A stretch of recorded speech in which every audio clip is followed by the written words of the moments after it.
Kami menang karena kemenangan itu kau berikan kepada kami. Kami rindu tetap menjadi anak-anak Raja Wali yang terbang tinggi.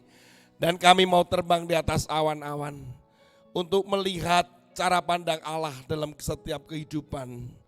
Dan biarkan kami juga terbang tinggi ketika Engkau bersama-sama dengan kami. Engkau mau anak-anak muda ini yang kuat, yang strong, yang mempunyai kekuatan luar biasa ini. Mereka menjadi generasi yang terakhir yang akan memberikan dobrakan dan breakthrough, terobosan di dalam hidup mereka. Terima kasih Tuhan. Di dalam nama Tuhan Yesus kami siap mendengarkan kebenaran firman Tuhan. Kami buka hati dan pikiran kami. Dalam nama Yesus, haleluya, amin. Silakan duduk, shalom. Puji Tuhan. Maaf ya kalau bajunya batik ya. Ya karena kan dari umum terus ini. Tadi rencana sih saya bawa baju 2, tapi karena tasnya kecil nanti daripada lungset gitu. Ya oke. Jadi kalau saya ngelihat kalian lihat saya pakai batik jangan gini, ada bapak tua di depan ini gitu. Ya.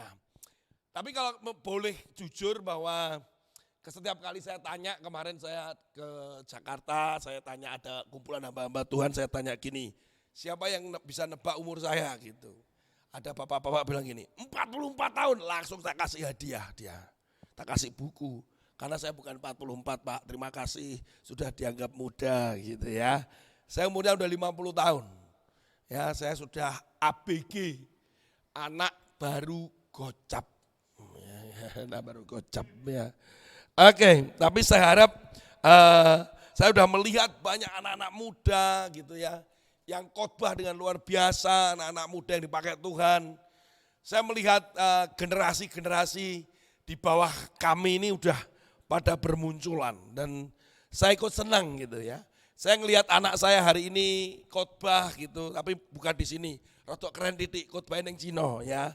Tapi kan ya karena memang sekolahnya di sana gitu. Tapi kan ya senang gitu lihat, wah puji Tuhan. Kemudian anak saya WL gitu ya, senang juga.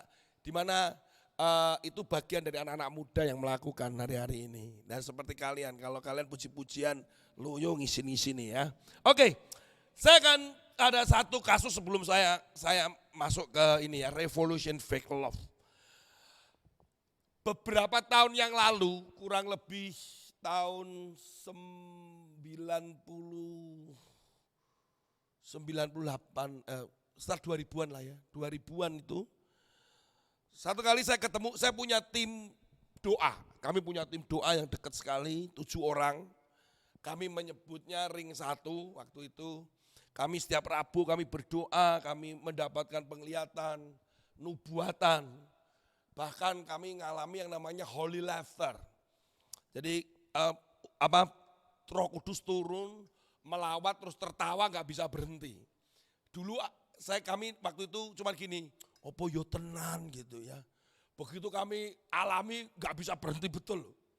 Kami bertujuh itu ketawa-ketawa sampai perutnya sakit, sampai mau kram. Oh ini namanya holy laughter. Oke. Terus kami juga ngalami banyak hal, kalau pelayanan sangat profetik. Wah profetik gitu. Nah kami dekat. Bahkan sampai dalam hal-hal yang sangat kadang orang bilang tidak masuk akal gitu, kami alami.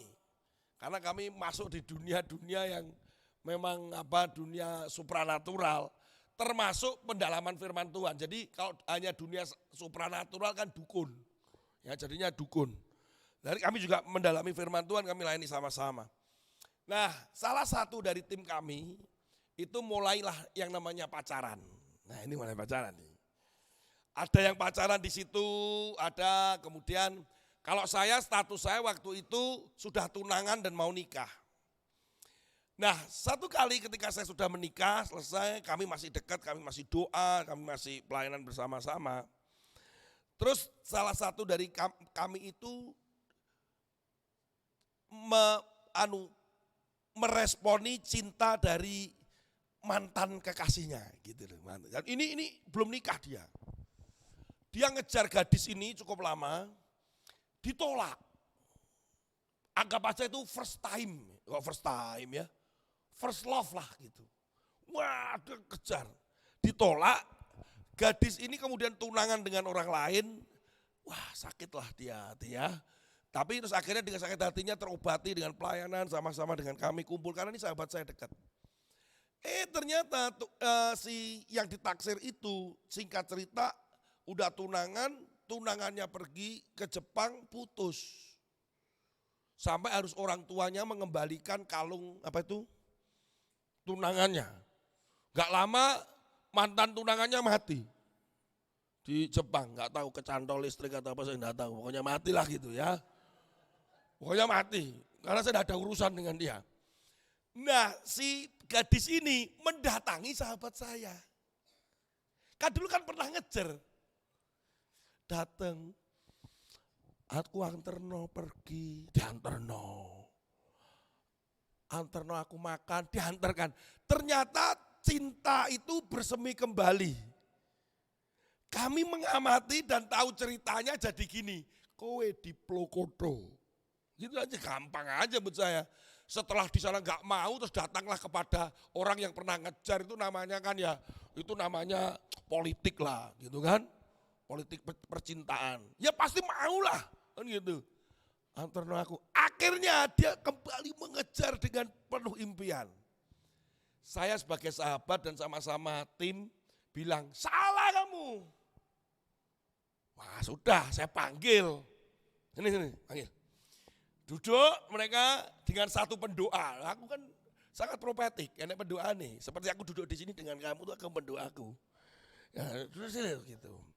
Atau kecuali kamu ngerasani aku, ini lain lagi.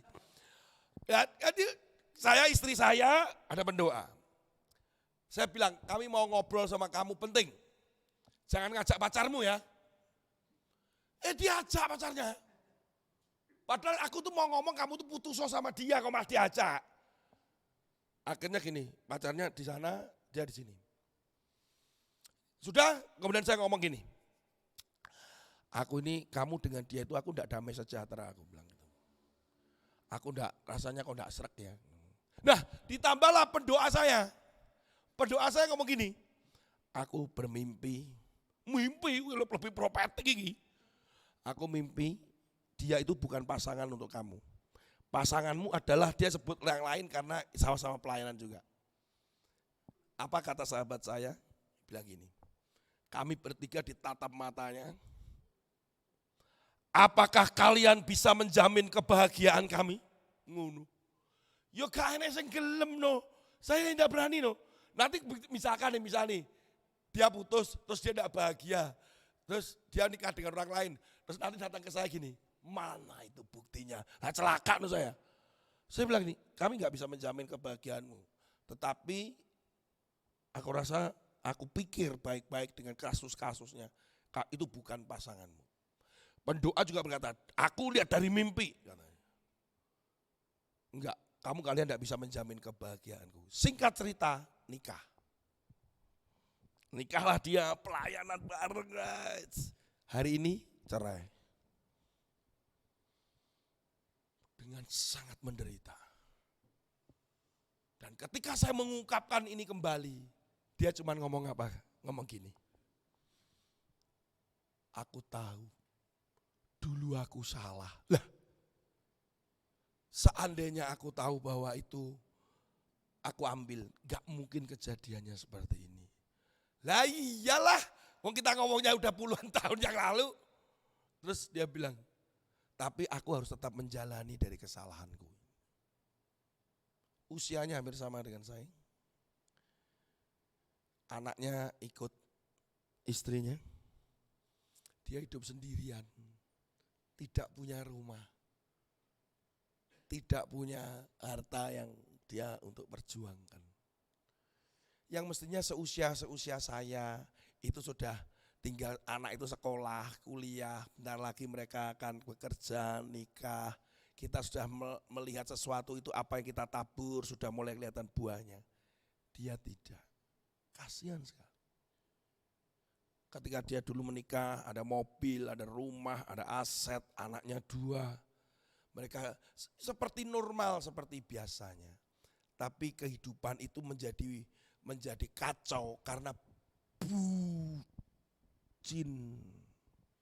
budak cinta tuh. Cinta itu tai kucing rasa coklat tuh. Siapapun yang ngomong, termasuk Tuhan yang ngomong itu jadi hantu tahu. Macam-macam. Nah sekarang itu saya buka dengan kisah itu. Kisah kedua yang kemarin di anggota DPR itu. Anaknya anggota DPR. Tahu kisahnya? Kejadiannya di mana? Di Landmark. Di Landmark. Kejadiannya di Landmark. Karaoke di Landmark. Siapa pernah ke karaoke ke Landmark? Angkat tangan. Ah, sama aku nggak pernah juga. Ya, katanya di situ di karaoke-nya Landmark, dipukul lah, digituin. Akhirnya dia juga sudah tahu dipukulin, dia menderita, ada rekaman suaranya bahwa dia juga gak kuat, gak tahan, ngomong sama sahabatnya, kenapa mesti dipertahanin. Tapi selanjutnya saya menjadi lebih kacau lagi, ternyata dia adalah janda anak satu. Masih muda. Ini kita lihat, ini apalagi kekacauan apalagi nih. Kenapa sih ini anak DPR itu sih namanya Roland atau siapa itu. Kenapa dia juga kenapa pacaran sama janda anak satu? Terus ngapain aja? Gitu kan? Terus habis minum, terus kemudian dipukul dan sebagainya. Itu lihat tuh, aduh. Kadang ketika kita melihat peristiwa-peristiwa seperti itu, jadinya kita berpikir begini loh. Cinta itu bisa menjadi menyenangkan tapi juga bisa menyedihkan. Sehingga ketika saya mengatakan bahwa ketika orang, ini katanya seperti sebuah filosofi gitu. Orang yang siap mencintai berarti siap dia menderita atau luka gitu. Wah kan bener gak gitu ya sih? Bener gak? Siapa yang pernah jatuh cinta katakan? Jatuh cinta gak apa-apa toh. Jatuh cinta katakan, iya Pak Budi terima kasih Pak. Ini yang lain gak pernah jatuh cinta ini Pak. Siapa pernah jatuh cinta katakan? Tinggi toh, tinggi. Ter kamu gak pernah toh Ter? Angkat tangan toh Ter. Sering cerita ke saya kok. Coba jatuh cinta katakan jatuh cinta. Oke, 1, 2, 3. Oke. Siapa yang sudah punya pacar dan jarang lagi pacaran? Angkat tangan. 1, 2, 3. Banyak juga ya. Kenapa mau jawil? Apakah itu pacarmu? Oh bukan. Mau jawil gini. Oh gak ngaku tuh gitu. Karena kadang gini loh. Kadang perempuan itu memerlukan pengakuan. Ketika dia tuh kita sudah pacaran terus kemudian siapa yang udah pacaran, yang cowok gak angkat tangan, yang cewek itu udah gini.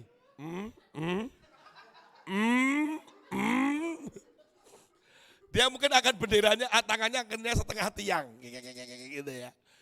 Oke, ketika kalian mencintai, pernah nggak dalam pacaran atau ketika dalam pendekatan itu sakit? Pernah? Pernah nggak? Jujur nggak apa-apa toh. Pernah nggak? Pernah. Nggak dijemput, lupa telepon, cuman bilang gini, sudah makan, cuman gitu doang. Atau lupa beli ini nih, terus ditanyain lagi gini, paling repot adalah laki-laki ketika ditanyai begini. Ingat nggak hari ini hari apa dan kamu lupa? Ingat nggak hari ini hari apa? Ini hari kejadian kita, gitu.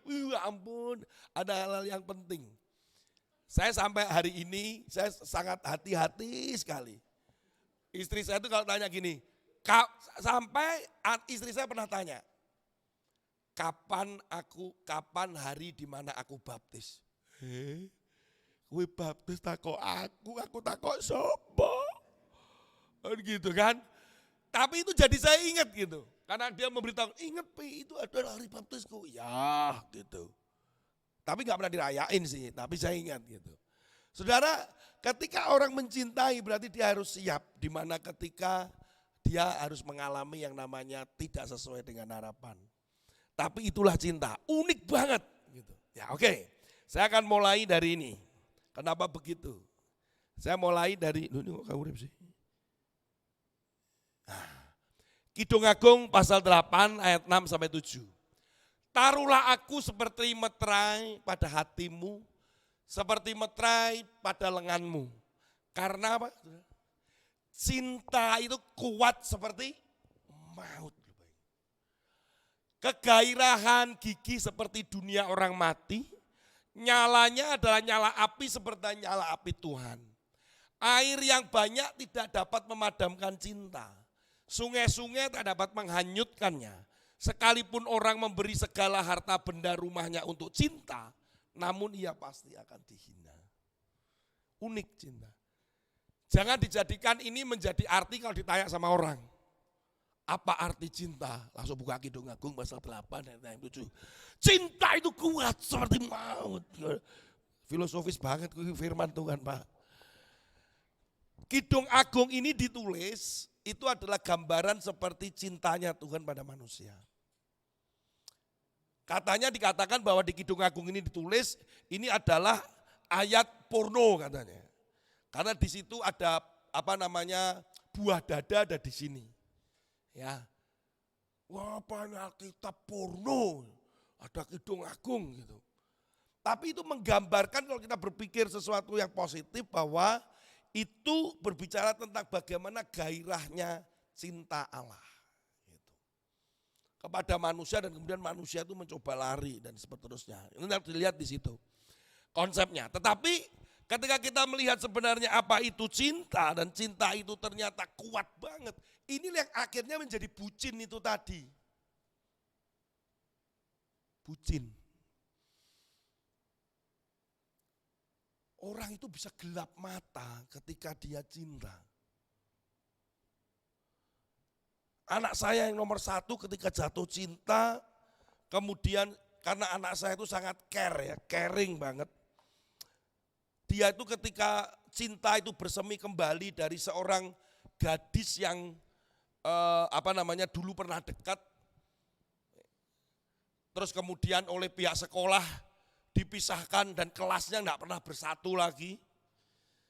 Karena saya melihat bahwa mulai ada kasak kusuk di sekolah.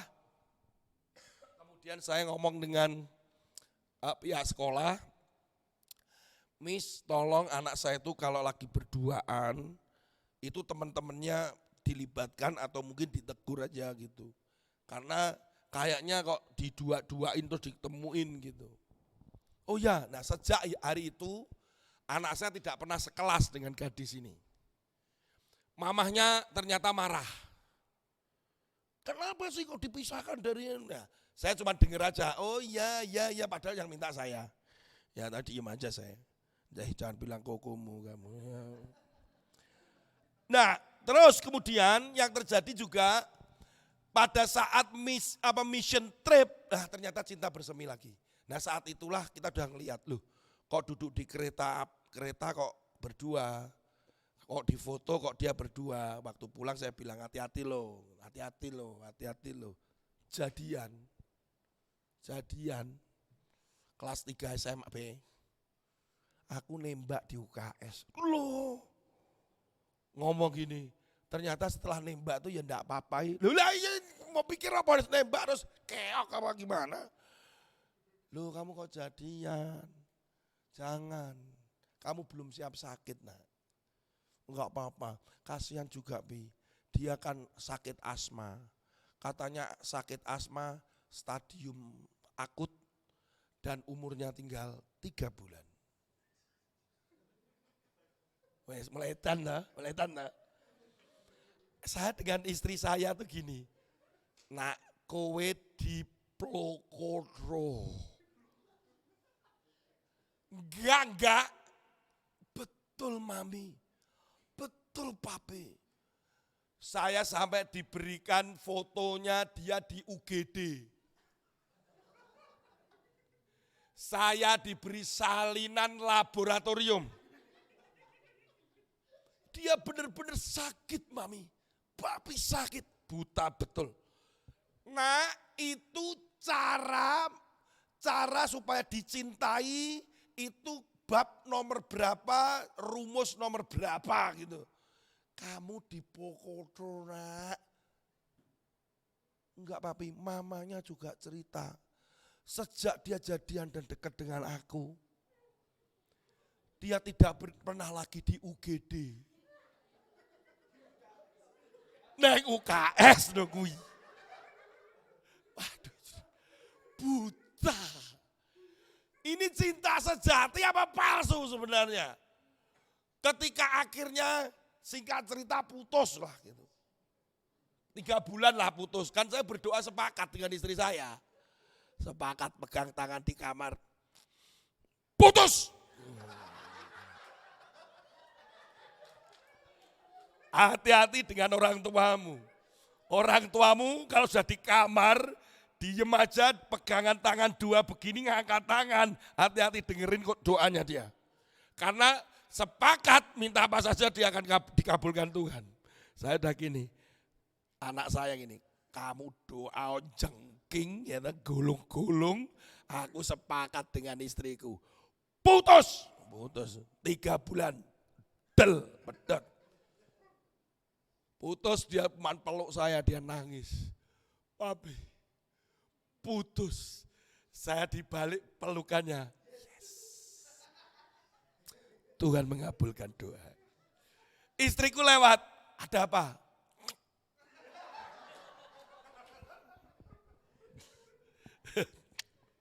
Apa saudara? Putus. Setelah putus, seminggu kemudian, yang ceweknya udah punya pacar lagi. Langsung begini, aku padahal tulus. Perempuannya talas, bukan tulus. Udah punya pacar lagi. Deket, lihat pi. Oh udah sakit asma lagi. Yang kedua, kok gak mati yo? Sampai hari ini, hidup segar bugar. Sudah orang itu kalau udah jatuh cinta, ngawur. Oh no, saya dulu gini ya, saya dulu di kampus, ada orang tuh jatuh cinta dengan saya.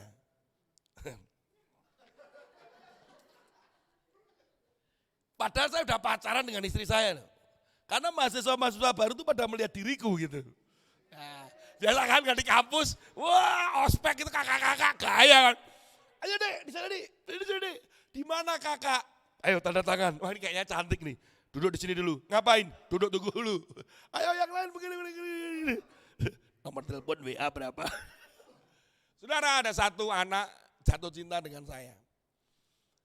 Kemudian anak ini satu kali, Kak Tony bisa nggak ke rumah saya gitu. Saya pikirkan seperti kakak dan adik aja gitu. Kebetulan juga kosnya dengan rumahnya dengan kosnya nggak jauh. Saya ke situ. Kemudian dia bilang gini, dia berani nembak saya loh. Hebat ya, nembak. Aku seneng sama Kak Tony. Waduh. Saya bilang gini, wah gak bisa dong. Karena aku kan udah punya. Dan dia mengancam. Kalau Kak Tony tidak terima cinta saya akan bunuh diri. Silakan. Lah memangnya terus kalau dia mati saya yang salah gitu. Oh, salah dia yang bunuh diri dia. Kecuali dia tak bunuh. Oh dia mau bunuh diri kok. Saya bilang silakan. Kamu ngancam saya. Loh, lah aku kalau gak cinta bukan paksa cinta terus kamu dengan ngancam kamu mau bunuh diri. Ya silakan. Ganti. Aku gak bunuh diri. Apa? Ngerokok. Ya urusanmu. Masa urusanku? Logik itu, gitu loh. Nah kita tuh sering terjebak dengan itu, yang namanya udah cinta, bucin, itu kita bisa terjebak dengan logika. Apalagi firman. Nah sekarang hari ini kita akan ada kuis, macam-macam ini enak ini hari ini. Revolusi itu kan mengubah pandangan masyarakat. Toh. Nah ini, contoh pertanyaan pertama. Laki-laki dan perempuan memiliki kebutuhan pendekatan yang sama saat jatuh cinta. Benar apa salah? Hah? Siapa yang salah angkat tangan? Yang benar? Yang tidak punya tangan? Atau yang bijaksana menunggu saya?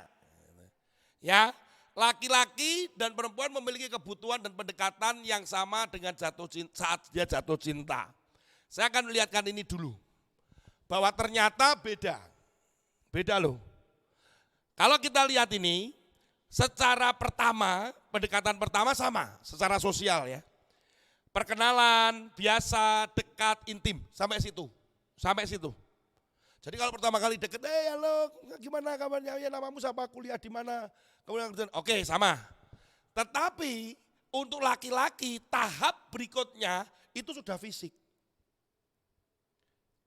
Menyentuh, mencium, memeluk, membelai, berkata terus. Kalau udah tahu gini, wih, bagus nih kayaknya cantik ini, Mas. Udah, gayanya gini, hati-hati. Nah ini udah pegang. Nah buat perempuan, no. Perempuan enggak. Perempuan itu lebih emosional di tahap kedua. Lebih merindukan, menangisi, mempertahankan, memiliki komitmen.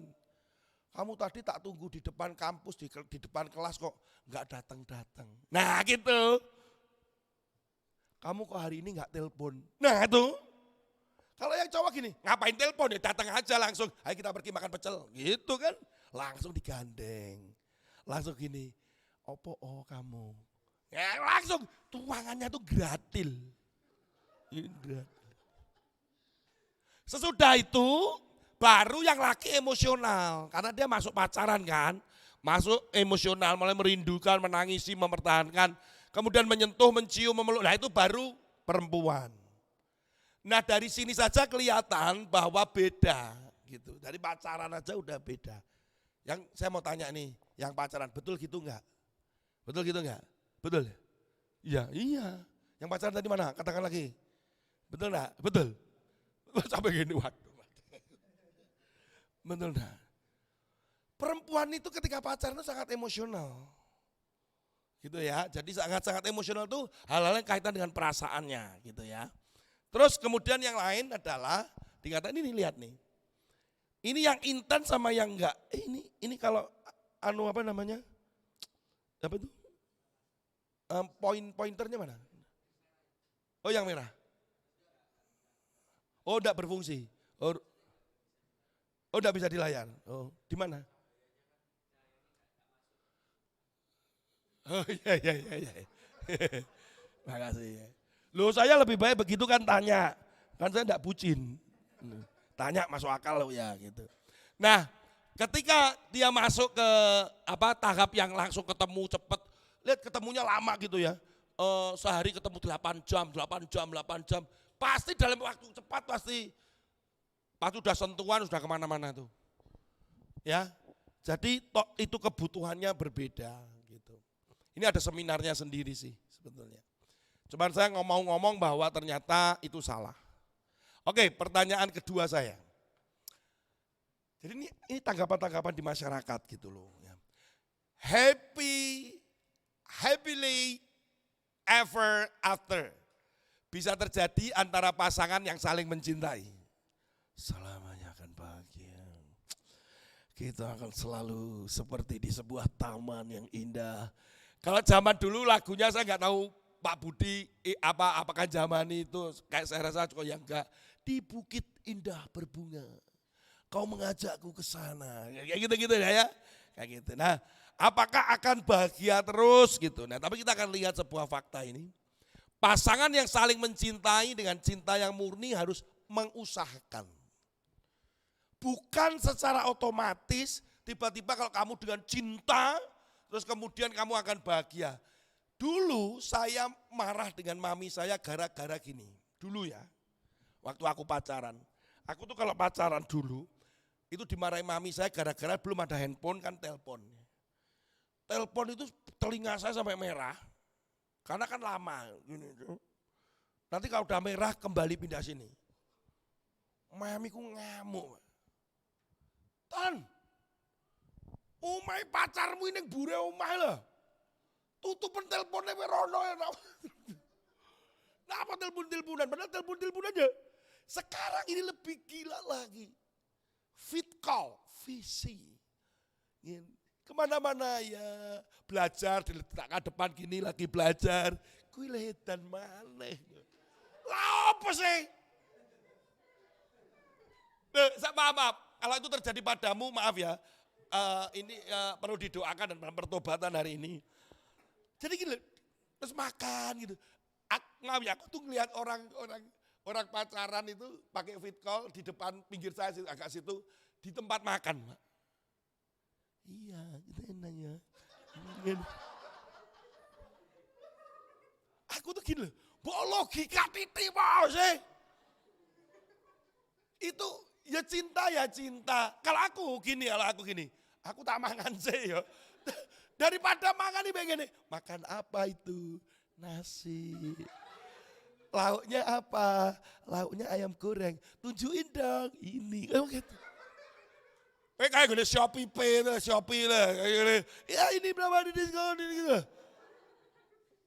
Tuhan Yesus tolong. Gini aja, nanti kita fit call lagi gak apa-apa. Aku tak makan dulu, gak jadi daging tuh. Apalagi kalau kita makan di tempat rame. Yang dimana di food court, orang pada nunggu, kamu masih fit call ada begini.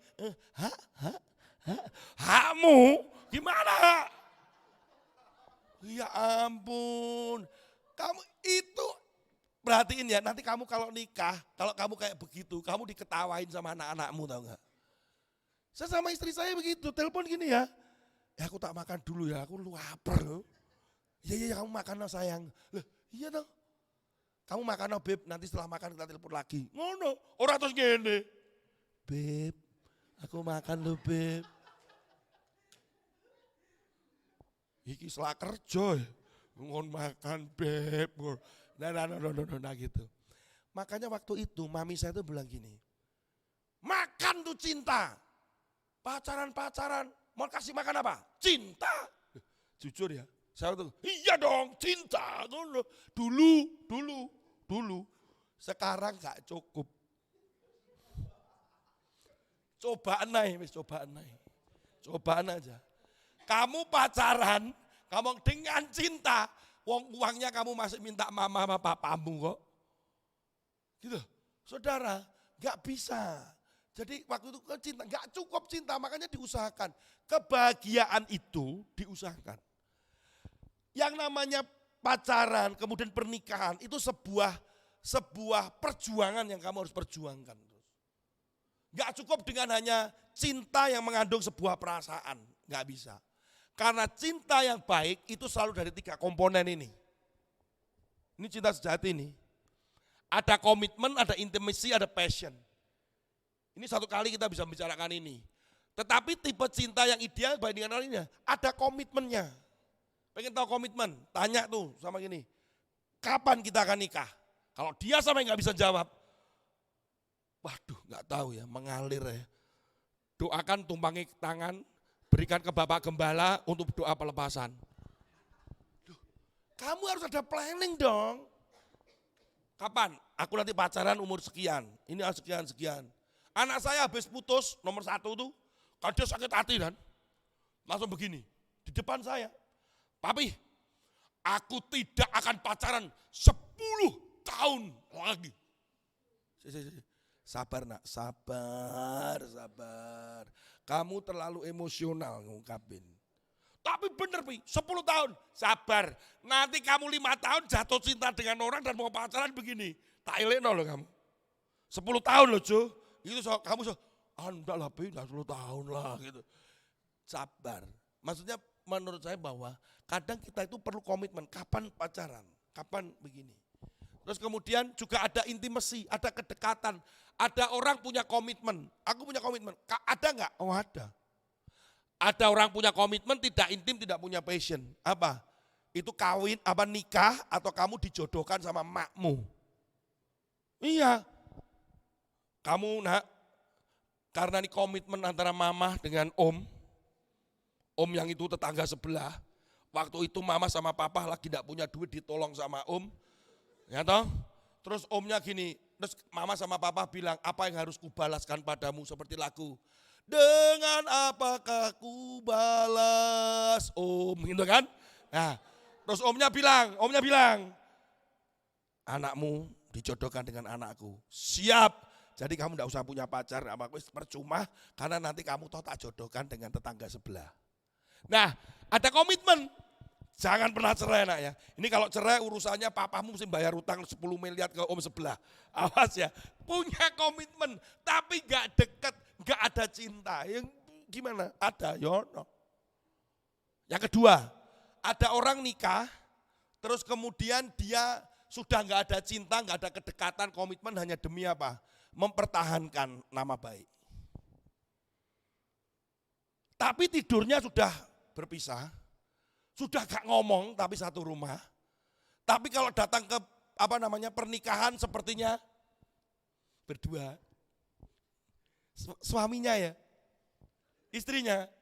Begitu masuk mobil diam saja, pulang ke rumah kamar sendiri-sendiri. Itu dia punya komitmen, dia nggak cerai karena tergantung dari catatan sipil dan dia nggak ada kedekatan, nggak ada passion. Terus pokoknya ada macam-macam contohnya itu, intimacy. Oh ini Pak, ini ada passion Pak, nggak ada komitmen, nggak ada intimacy, pelacur. Nafsu kan, wah, ketemu langsung seks. Ini aja. Ketika ditanyai, kamu ini serius, kamu sudah aku sudah berhubungan dengan kamu. Oh, enggak lah. Ditelepon, kapan kamu telepon? Nah gitu. Itu ada seperti itu. Tapi sebenarnya ini ada yang menjadi satu kesatuan. Ketika cinta, enggak cukup cuman cinta itu hanya pacaran atau apa itu cuman cinta. Ya ini. Jadi Matius 11 ini ada sendiri ya, kita nanti kapan-kapan kita deketin. Pertanyaan kedua. Tadi katakan apa? Salah ya. Oke, sekarang pertanyaan ketiga. Cinta dapat mengubahkan orang yang dicintai. Ayo, aku tanya. Bisa enggak kamu mengubah pasanganmu? Bisa? Bisa enggak? Yakin? Yakin berubah enggak dia? Yakin? Pak Budi bisa enggak Pak mengubah istrinya? Enggak bisa. Kalau dia tidak ada kesadaran, jadi tak paksa berubah. Contoh ya, Terry tak beritahu, ini dia perlu tahu nih. Waktu aku pacaran, mamimu kan minta aku punya sapu tangan selalu di kantongku. Tony, kamu kalau ke kampus itu bawa sapu tangan. Buat apa? Mengusap keringat. Wah, sejak hari itu aku beli sapu tangan. Dan aku pakai sapu tangan. Terry jawab saya, sekarang papi bawa sapu tangan enggak? Enggak.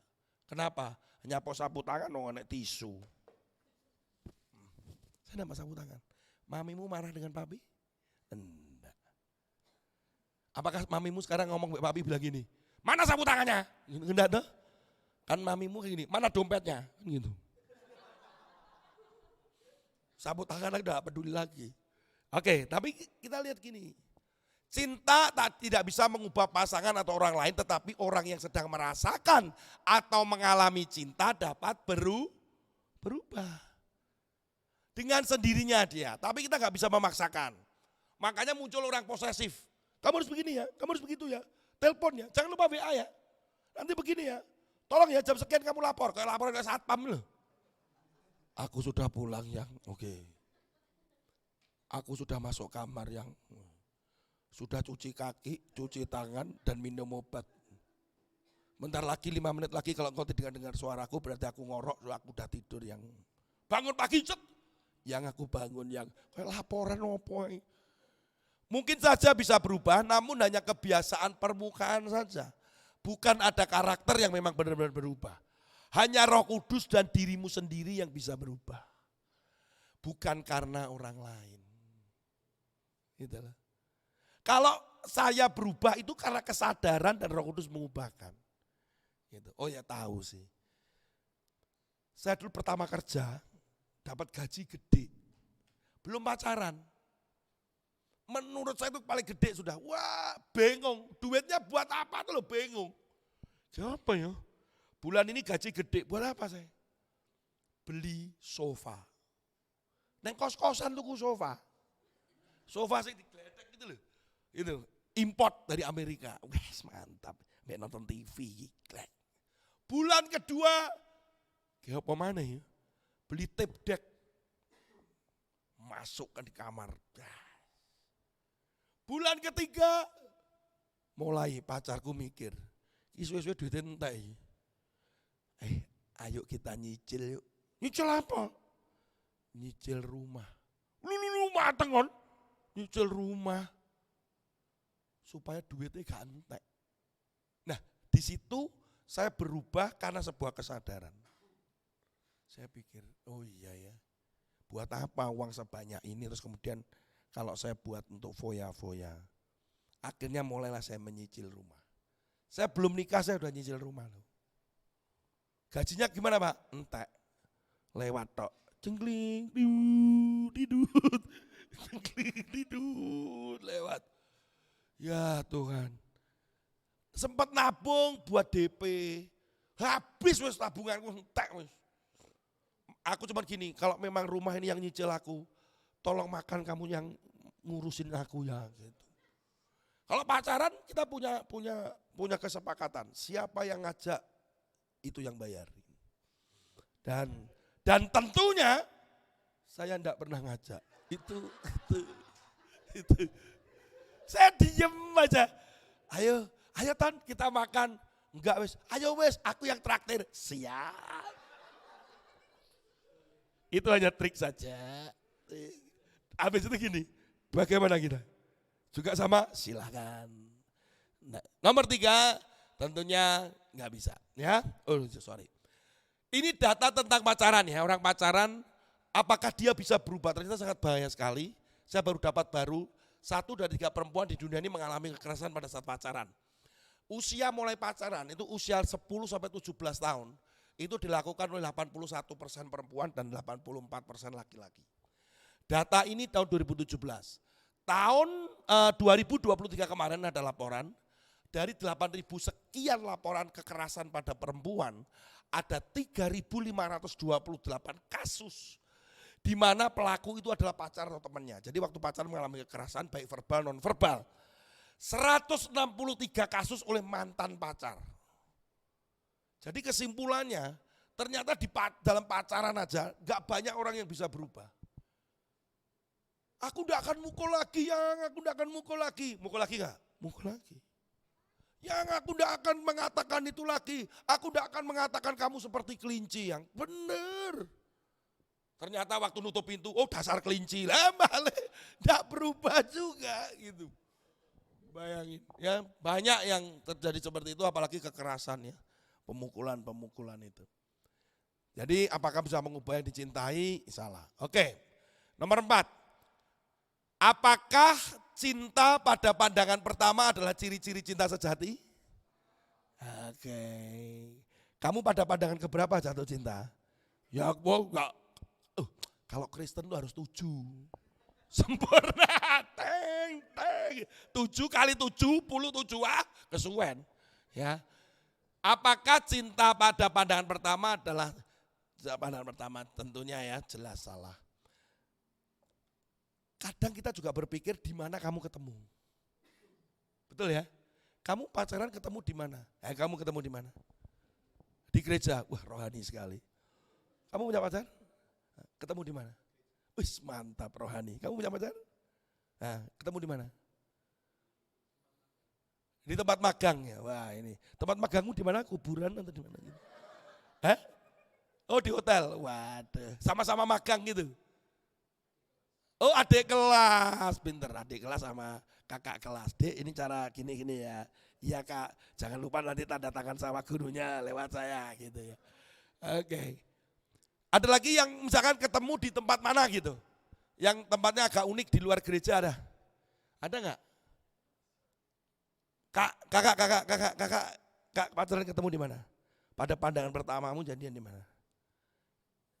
Di sekolah. Di sekolah yang kutunggu. Makanya semut-semut itu, tahu ya semut-semut ya? Lagunya itu loh Pak Budi. Semut merah, sedang apa? Dia kan semut merah berbaris di dinding. Berbaris di dinding. Terus kemudian semut merahnya bisa tanya, sedang apa di sini? Hebat, semut tanya sama orang. Terus orangnya jawab lagi, lebih gila lagi. Menanti pacar jawabku. Kita bilang, gila aku gendeng gitu. Semut berbaris di dinding, tanya pada siswa di situ, sedang apa kau di sini? Kayaknya profetik banget lah. Oke, sekarang nomor 5. Hati-hati dengan konsep yang salah, dengan konsep cinta yang salah. Relasi dengan lawan jenis bebas mengikuti keinginan hati asalkan didasari suka sama suka. Salah, oke. Lihat ini, jumlah penduduk Indonesia tahun 16 sampai 30 64,5 juta, ya. Tahun atau 23,86%. Usia 15 sampai 24, berarti kan itu di bawahnya itu. Melakukan hubungan seks sebelum nikah itu perempuan 2% dari itu loh. Dari 23 itu, 23% itu, laki-laki 8%. Perempuan mengalami kehamilan karena hubungan seks itu 11% dari total itu. Hubungan seks pertama kali di usia 15 sampai 19 tahun, perempuan 59%, laki-laki 74%. Artinya hubungan seks pertama. Sekarang ini kalau kalian di Jakarta, orang pacaran gak nge-seks, itu sepertinya aneh. Dan itu menjadi percakapan yang sangat biasa. Lu gimana lu sama cowok lu? Enak gak? Ngomongnya gitu sudah. Kalau kita rohani gini, enak apaan?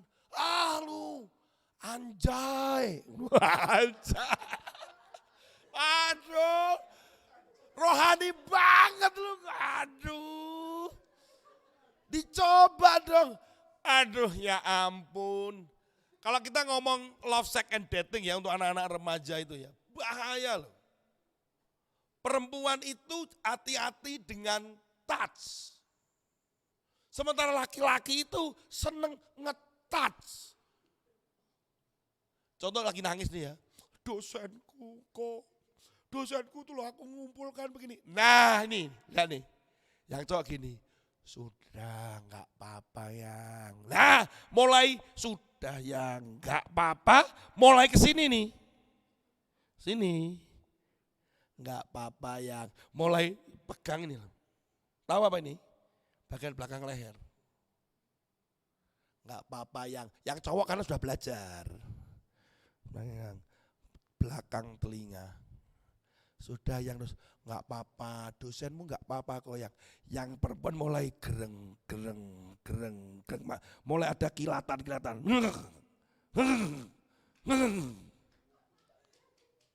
Sudah ya nggak apa-apa. Iya, apalagi udah begitu, udah gini, teng. Terus kemudian sini cup, celah. Sudah nggak apa-apa, mulai uti. Ini bahaya sekali.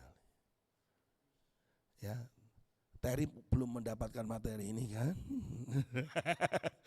Hati-hati ya, bahaya di sini. Perempuan itu bibir bahaya, sekitar leher, belakang telinga. Jangan kamu praktekkan, oke? Please. Nanti gini, oh ya. Ya, terus tangannya boleh begini. Tolong yang cewek-cewek di sini kasih jebakan tikus. Cetet. Yang kedua, saya mau beritahu, kalau orang berhubungan seks itu selalu seperti anak tangga, step by step. Gak ada gini, ayo langsung, nggak ada.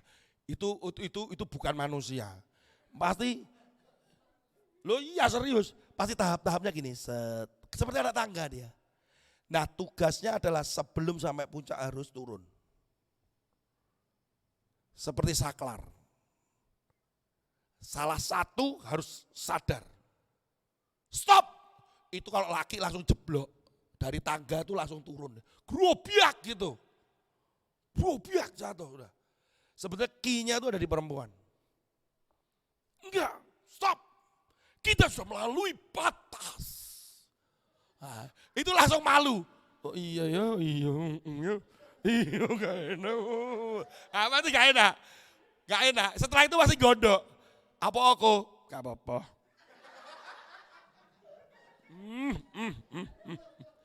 Aku pernah mengalami muda bro. Kuncinya itu ada di perempuan. Perempuannya begini, tangan ya.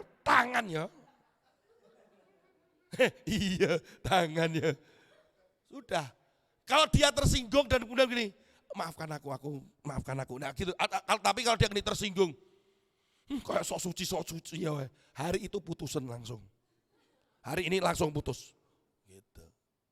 biasanya gak kuat. Ya enggak kuat mutus maksudnya. Dampak negatif free sex akibat perilaku seks bebas. Nah ya. Dan di sini banyak sekali gaya pacaran seperti itu. Dan tidak malu. Zaman saya aja gak malu kok. Apalagi sekarang. Pangku-pangkuan. Terus di gereja, waduh di gereja saya pernah mendapati itu dan saya tegur orangnya. Saya ibadah di depan saya ada orang pacaran. Puji-pujian tuh, waduh, dusel gini loh. Saya jewekel ya. Di depan saya tuh jadi sepet. Dia sangat senang kali ini. Bergandengan tangan. Gandengan tangan kan dia gini, dia enggak begini. Tangan dalam kasih. Wah, mesti pacaran iki, mesti pacaran. Aku ning burine ya pacaran, tapi ya gak gendeng kayak ngene ya. Terus lagi baca Alkitabnya satu. Romantis dong. Tapi sebegini yang ceweknya tuh gini-gini. Saya tuh sepet tuh ngeliat, saya sampai jawil gini. Bisa biasa aja, bisa. Jangan jadikan gereja tempat pacaran, boleh? Langsung misah gini diam. Dia marah dengan saya cuek. Karena saya sepet. Ngeliat tuh grusel. Kayak gak ada tempat aja. Ini kayak gini bucin nih mas ini. Saya bilang tolong ya. Kamu mengganggu. Saya orangnya gitu hati-hati ya kalau di sini ada yang terus sambil dengerin firman terus tangannya begini. Oke ya. Bucin bener dah. Nggak ada di sini, nggak ada di gereja ini kok, di gereja sana loh. Pertanyaan nomor 5, relasi dengan lawan jenis bebas mengikuti keinginan hati, ini seperti tadi ya, salah ya. Terus ini coba nomor 6, tinggal bersama sebelum menikah adalah cara untuk saling mengenal satu sama lain. Salah. Kalau ada yang bener awas wih. Kenapa kalau mereka tinggal bersama itu disebut kalau zaman itu namanya kumpul kebo. Namanya kumpul kebo loh. Ya karena memang mereka kebo-kebo. Ya kan memang namanya kumpul kebo. Kita tuh supaya saling mengenal. Gini aja. Ketika kita pacaran, kita tidak boleh di dalam satu rumah ataupun satu kamar dengan pertimbangan apapun. Jadi misalkan gini. Ini mertua ya, calon mertuamu. Contoh, kamu kehujanan jam 11 malam, kamu di rumah pacarmu nganter gitu dan terus kemudian mamanya gini, sudah malam, tidur sini aja. Kamu jangan anggap itu bijaksana, itu bijak sini. Walaupun kamu berkata gini, enggak tante, enggak apa-apa. Pakai bajunya om, kok pakai baju om, sudah pakai bajunya om, udah enggak apa-apa tidur sini, pasti gini, jam 11, 12, 1, 2, tante tidur jam berapa? Saudara, kalian harus menjadi orang yang gentle, enggak tante, terima kasih, saya tetap harus pulang, enggak pantas, gitu dong. Jangan gini, ya tante, dengan senang hati. Dengan senang hati gimana? Atau ketika satu kali, misalkan ada apapun, acara apapun, dimanapun, harus hati-hati. Anak saya, itu kokonya dia, diajak pergi ke Bali. Sama tadi, pacarnya tadi, sama keluarganya. Keluarganya meyakinkan, enggak apa-apa, enggak akan ada apa-apa. Sampai ngomong sama kami loh. Enggak apa-apa kan ada sepupunya. Jangan kita mau ngapain sih? Enggak apa-apa, hanya liburan. Gondolmu liburan saya bilang. Ini anakku, di situ ada yang dicintai dan situ juga mencintai anakku. Ya kalau berangkat ke sana terus kemudian enggak ada apa-apa kok, enggak ada apa-apa. Nah itu kalau ucol sendiri siapa yang tanggung jawab? Saya bilang enggak. Oh anak saya marah. Bener enggak? Kok marah tuh? Kenapa aku tidak boleh ke Bali? Kan enggak mungkin terjadi apa-apa. Aku ngapain? Karena aku ya tahu kebenaran. Oh jangan. Kucing diberikan ikan asin, dimakan juga. Jangan mencobai Tuhan dengan cara seperti itu. No. Saya bilang, Joseph kamu sampai bolak-balik kamu marahin membenci papi mamimu silakan. Kamu tetap tidak tak izinkan. Karena kamu sudah mengikuti keluarganya. Karena keluarganya di sana aturannya begitu, keluarga aturan kami gitu. Enggak cocok, enggak bisa. Ya, alasannya apapun batasin. Bahkan di keluarga kami, kalau belum tunangan tidak boleh foto keluarga. Ngerti maksud saya? Kakaknya dia menikah, foto keluarga, terus kamu diajak pacarmu, ayo kok foto bareng. Enggak bis. Kalau kamu sudah tunangan, mungkin jadi pertimbangan kamu bisa. Jangan, daripada kamu ikut foto, keluarga besar bulan depannya putus, menghapus fotomu angel. Ditanyai, iki sapa? Iki, dhisik pacarku sing selingkuh kayak. Jangan sampai seperti kejadian menulis pacar di skripsimu. Terima kasih sayang, Cynthia tersayangku. Lah putus, balik ke perpustakaan di tip X. Kenapa? Karena pacarnya sudah bukan Cynthia, ganti Purwati. Diganti ditulisi Purwati. 5 bulan putus nih, balik yang perpus nih. Ganti nih. Wes gak usah gak tulisannya. Terima kasih Yesus, wes gak ganti-ganti wes. Wes kekal Yesus, terima kasih. Papa mamamu juga gak ganti-ganti toh.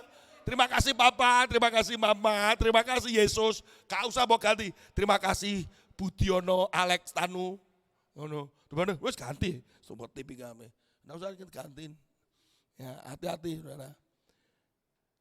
Apakah cinta, ini kan cinta tak harus memiliki? Bingung gitu. Ayo. Cinta itu tidak harus memiliki, benar apa salah? Ayo. Benar apa salah? Ayo. Gak harus memiliki. Biarkan dia ikut dengannya. Aku sendirian. Ayo. Benar apa salah? Salah. Cinta itu memiliki. Cinta itu memiliki loh. Gini. Tolong diperhatikan baik satu ini. Cinta itu memiliki karena kamu ada di saling cintanya. Tuhan tuh mencintai kita enggak? Tuhan mencintai kita enggak? Tapi dia ingin kamu jadi miliknya enggak? Oh iya. Iya.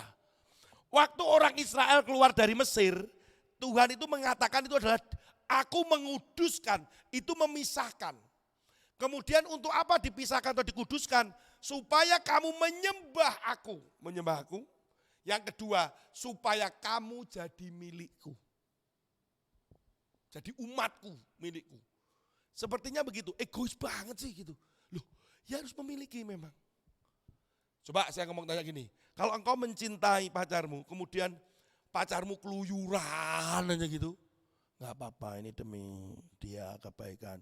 Terus terakhir dapat orang lain, ya memang kan cinta tidak harus memiliki kan gitu. Ya kamu jomblo sampai umur 70 tahun. Arti memiliki itu dalam konteks positif ya, bukan dalam konteks negatif. Artinya bahwa kamu akan ketika kamu mencintai itu ada rule, ada sesuatu yang diberlakukan. Saya ketika pacaran dengan istri saya, dulu kan pacaran tuh, sejak saya ngomong dan akhirnya kami berkomitmen untuk pacaran, saya sudah tidak pernah menggonceng perempuan lagi. Sampai hari ini. Apapun alasannya. Kak, aku anterin pulang. Naik becak ya. Lebih baik aku naik motor di belakangmu tak anterin Pak becak. Loh serius. Buat saya itu komitmen saya. Saya enggak merasa bagaimana gitu. Kalau sekarang, kok aku ternomole kok. Oh tak celuk nih Gojek ya. Kamu naik Gojek aja. Ada banyak pertimbangan dan saya di psikologi zaman dulu di tempat saya itu orang pegang-pegangan tuh hal yang biasa. Gimana kabarnya gitu. Sejak saya pacaran, saya tidak berani megang perempuan. kecuali dengan perantara. Kertas. Kabarmu piye? Pak. Ya aja ngono to. Ya wis lunga ya. Oke, tas. Ya kecuali salaman dan sebagainya. Karena kalau di psikologi itu udah peluk-pelukan loh.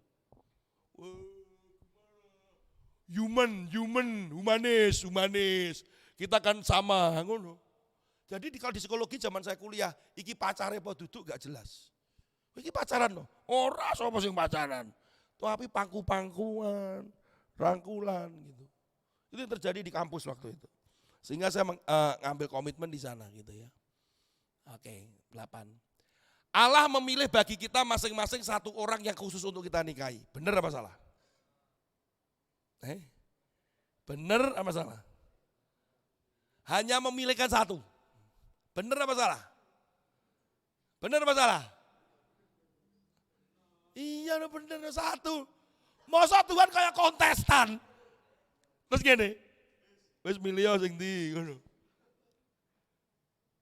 Tolong dicatat baik-baik. Adam itu ketemu Hawa ki mak Hawane sitok.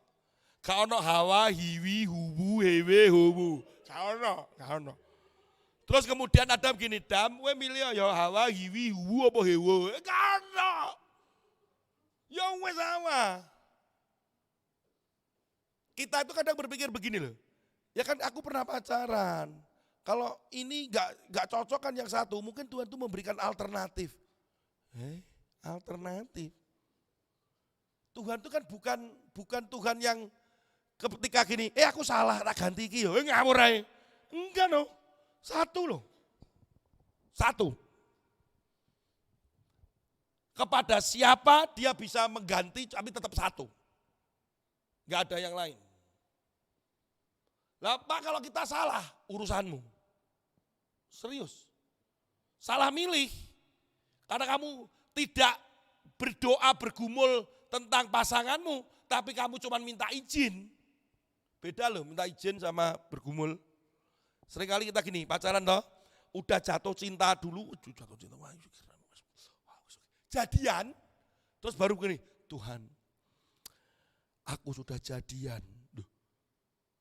Aku berdoa supaya hubungan kami menjadi lebih baik. Itu Tuhan ngomong begini, misal nih, itu bukan jodohmu. Dalam nama Tuhan Yesus, ini suara hantu dan bukan itu yang ingin ku dengarkan. Saudara, kalau bergumul itu gak tadi sih. Sudah gitu aja lah. Tapi seringkali jadian, terus baru Tuhan berkati kami.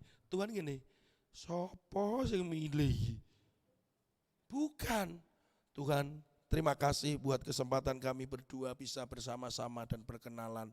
Duduk nak, Tuhan kami doa puasa hari-hari ini untuk supaya kami menjadi cepat, menjadi makin kuat. Duduk nak, Tuhan terima kasih kami sudah menyiapkan untuk pertunangan kami. Duduk nak, sing kae lho. Terima kasih Tuhan kau berkati pertunangan kami. Budak! Setelah ada masalah, baru Tuhan, suamiku begitu. Diomongi budak, diomongi bukan. Dia cocoknya tuh sama sana, bukan sama kamu. Tuhan tuh udah pasin satu-satu. Pertanyaannya, Tuhan sertai kamu enggak sih ketika kamu salah? Tetap sertai. Tapi hasilnya akan beda. Gitu loh. Makanya hati-hati, ketika engkau sudah mau berhubungan dan kau cinta tuh doa. Anakku di bulan kita omongnya doa. Karena sisa hidupmu itu kamu akan banyak bersama dengan calon istri maupun itu suamimu. Umur saya menikah 29 tahun. Saya sudah bersama istri saya 21 tahun. Kurang 8 tahun mana wis podo mbek umurku waktu nikah. Tapi ingat, saya kenal dengan istri saya pacaran dengan istri saya dalam pergumulan itu 4 sampai 5 tahun. Berarti sudah 26 tahun. Kamu salah pilih. Makanya ada buku yang dikarang oleh murid sekolah minggu saya. Pernikahan adalah neraka. Tapi ada tulisannya cilik kalau salah pilih. Sudah, pernikahan itu bisa jadi neraka loh. Makanya kalau belum hati-hati, kalau sudah doa lagi. Nanti kalau Tuhan bilang enggak gimana? Ya harus siap. Kalau Tuhan bilang iya, ya udah puji Tuhan. Enggak cukup hanya cinta. Oke, terakhir ini. Lebih baik menikah dengan orang yang tidak tepat daripada hidup sendirian dan kesepian seumur hidup. Ya salah. Atau begini, lebih baik menikah dengan orang yang mencintaiku daripada aku mencintainya. Hah? Itu kejadian pada teman saya. Yang tadi saya ceritakan di awal sebagai penutup. Ternyata dia tidak pernah mencintai teman saya. Sementara teman saya mencintai dia. Sepertinya dia sedang pada sebuah keputusan. Lebih baik aku menikah orang yang mencintai aku daripada aku mencintai dia. Ya bisa-bisa teman saya, karena teman saya mencintai dia. Dan ketika dia ditanya, kenapa kalau gitu kok kamu mau menikah? Dia ngomong gini, karena aku pikir aku belajar mencintaimu. Aduh, itu betapa teman saya hancur. Ternyata selama ini dia menikah, istrinya tidak mencintai dia. Hanya belajar mencintai dia dan akhirnya gagal. Dan dia cuma bilang gini, aku ingin hidup bahagia. Faktanya selingkuh. Istrinya selingkuh.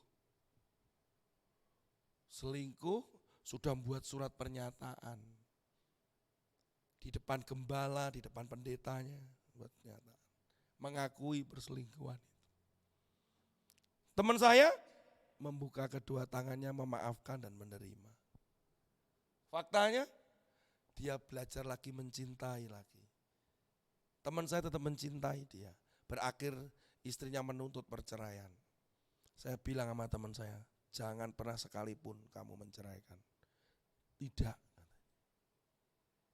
Aku tidak akan tidak akan menceraikan dia. Sampai ke pengadilan dan saya bilang, apa yang dituduhkan istrinya kepada dia? Dia harus membuat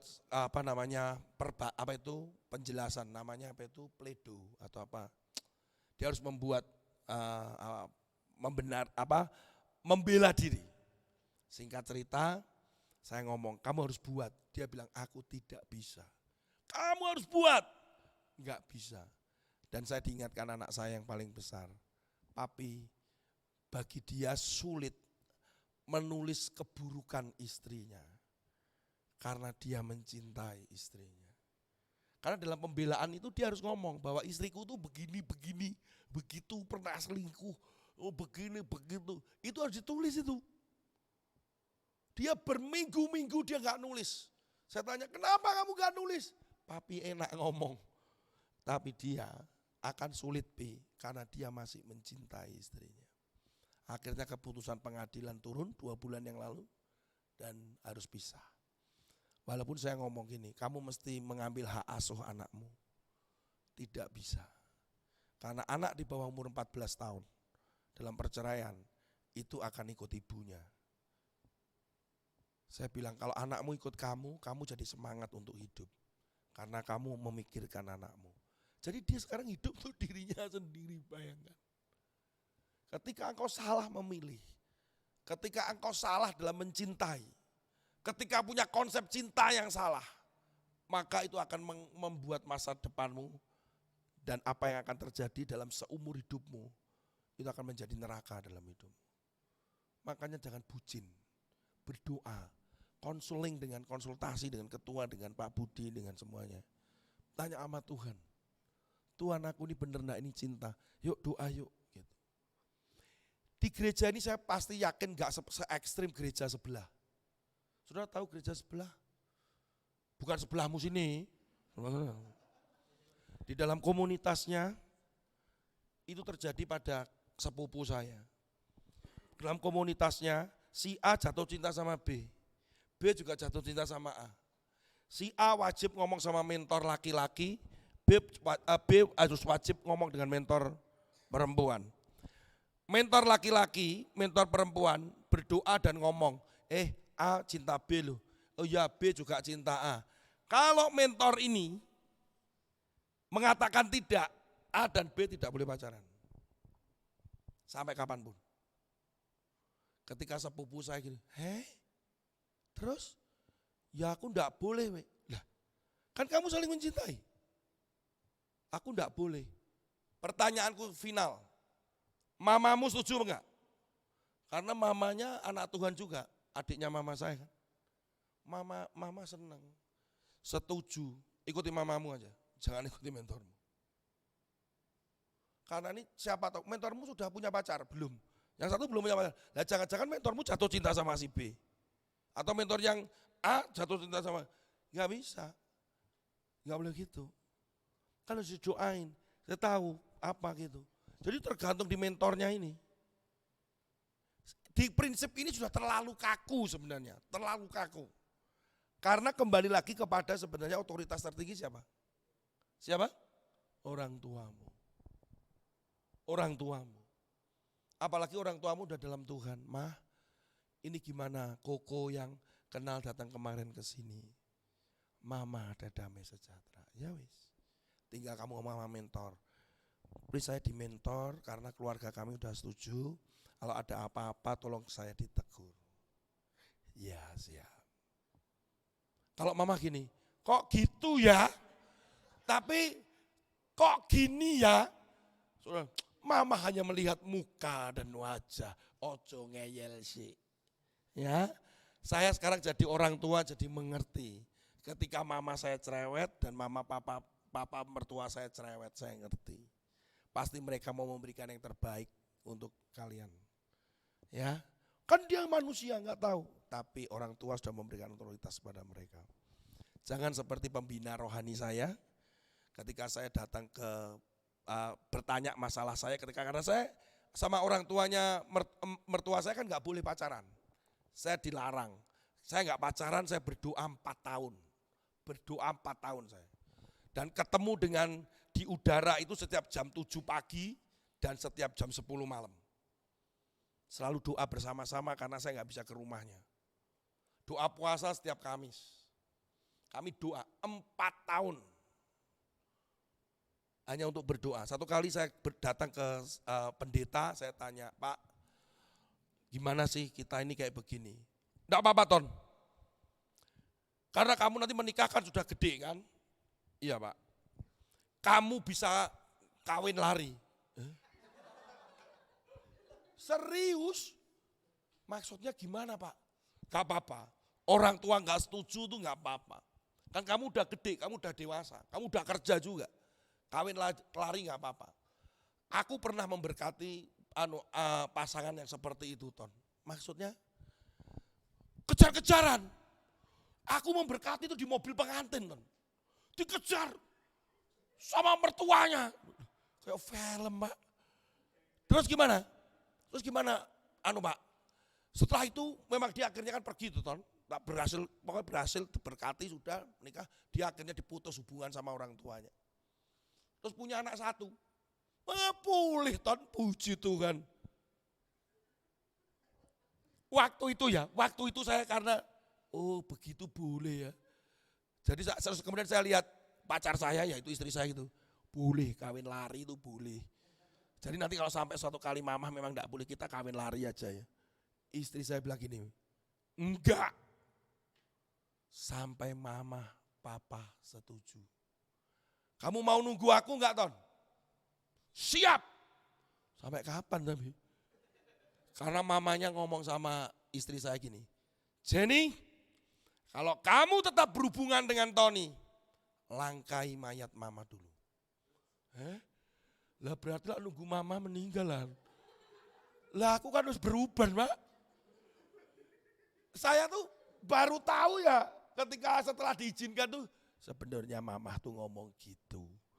Sampai harus melangkai mayatnya mama. Tapi enggak tak omong nih kamu, nanti kamu enggak punya semangat. Oh iya jelas dong, sampai kapan aku? Gitu, puji Tuhan. semuanya berjalan dengan baik. Amin. Sampai orang tuamu merestui. Indah ketika nikah ada papa mama. Jangan sampai menikah di dalam mobil pengantin. Mari kita berdoa. Tuhan Yesus, kami bersyukur buat hari ini. Kami mau cinta yang sejati. Cinta yang daripada Tuhan. Cinta yang sejati adalah cinta Allah secara agapos, agape yang kau alami. Ketika kau mengalami cinta Allah yang sejati dalam hidupmu, maka yang ada kau belajar cinta seperti Allah mencintai kamu. Ketika Allah mencintai kamu dengan cinta yang sempurna, maka engkau akan mencintai dengan baik seperti 1 Korintus 13 dalam setiap engkau mencintai pasanganmu. Cintailah mereka dengan cintanya Allah. Cintailah mereka dengan kasihnya Allah. Sehingga engkau tidak terjebak pada dunia dengan cintanya yang salah, dengan konsepnya yang salah. Dan itu semuanya palsu. Cinta yang menuntut. Cinta yang membutakan kebenaran. Tetapi engkau digantikan dengan cinta yang tulus. Kasih Allah yang ada padamu membuat engkau tetap mencintai orang lain, mencintai pasanganmu. Dan sampai hari ini ketika yang sudah menikah, ketika engkau mencintai pasangan istri maupun suamimu. Terima kasih Tuhan buat hari ini. Diberkatilah setiap ibadah dan anak-anak muda di tempat ini dengan luar biasa. Berkatilah, diberkati ketua pemuda, pembina pemuda tempat ini, keluarga mereka masing-masing, dan orang tua setiap anak-anak muda ini. Di dalam nama Tuhan Yesus, haleluya. Amin.